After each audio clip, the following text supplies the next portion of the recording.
Hi, this is Greg. I've been asked by one of my YouTube subscribers to do an analysis of MidStates Petroleum Company, symbol MPO, on the New York Stock Exchange. So let's go ahead and take a look at this company. He's interested in this for a short-term trade, so let's take a look.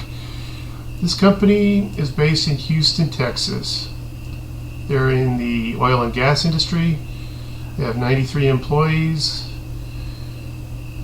They've been around since '93, and they're in oil and gas exploration. Okay, great. So let's check it out. Let's go to the key statistics. Now, just so you know, it only takes me about 5 minutes to do a quick and dirty analysis of a company. If it passes my initial check, then I'll do further research. But initially, it only takes a couple of minutes.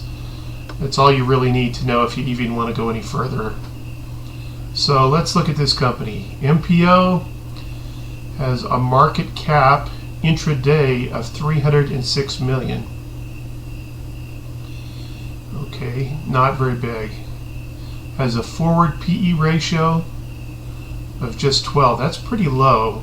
Wonder what's going on there. Let's look at this number also, beta. Beta means how volatile is this stock relative to the stock market indices like the S&P 500.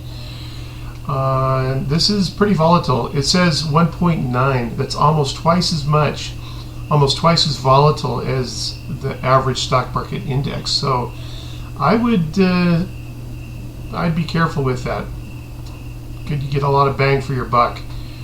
Also, average volume. It only has 500,000 shares per day on average.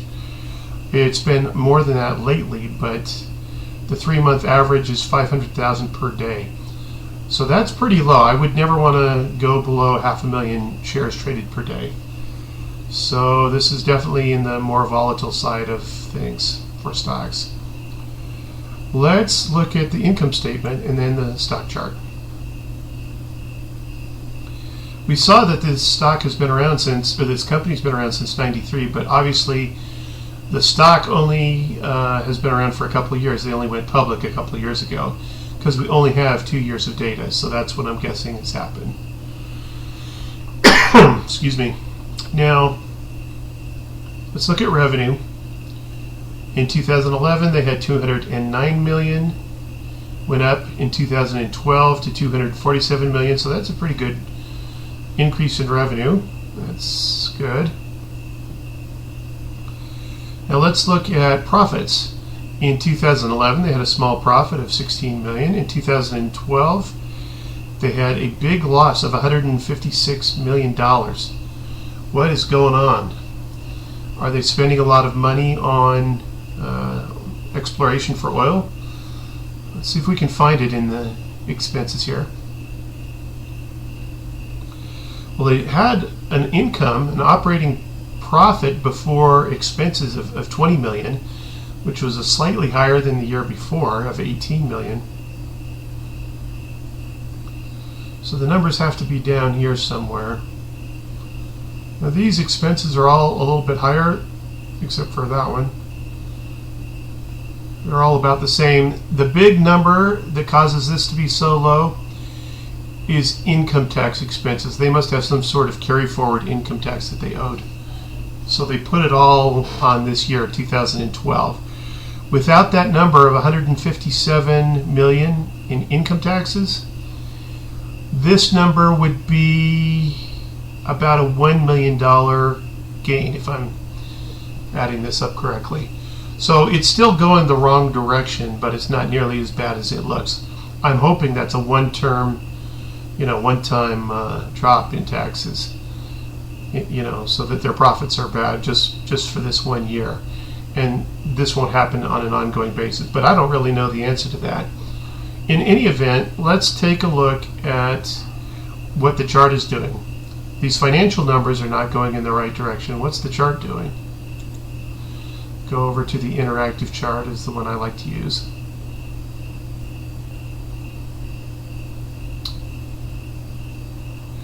Okay, let's look at the full picture for this stock.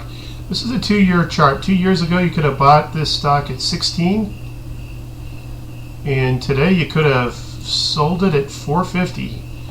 And that's about a about a 2/3 loss over 2 years. Great. Do you want to lose that much money? This is not a good stock to hold for the short term or the long term. The only thing that I can think of that would make this stock go up if they happen to strike it big in oil.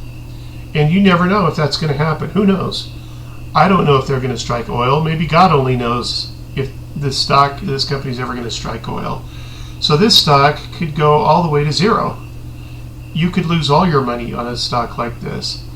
Or they could strike a huge patch of oil tomorrow in the Gulf of Mexico, and it could go to 20 tomorrow. Who knows? I don't know. In any event, this is very volatile. I would rather risk my trades and my long-term investments, especially on a stock that is already showing me steady growth in revenue. Because remember, the stock price will follow what's happening in the financials. And we saw this stock price follow the financials down over the last 2 years. I want to see a stock that's steadily growing in the financials, and the stock price will surely follow eventually. So I hope that helps. I hope that gives you a good idea what to do with this stock. My name is Greg Kilpack. Come see my website and get the free resources you can get on the website, including my blog reading and my free report. Go to markettiminguniversity.com. Look forward to seeing you there. Thank you.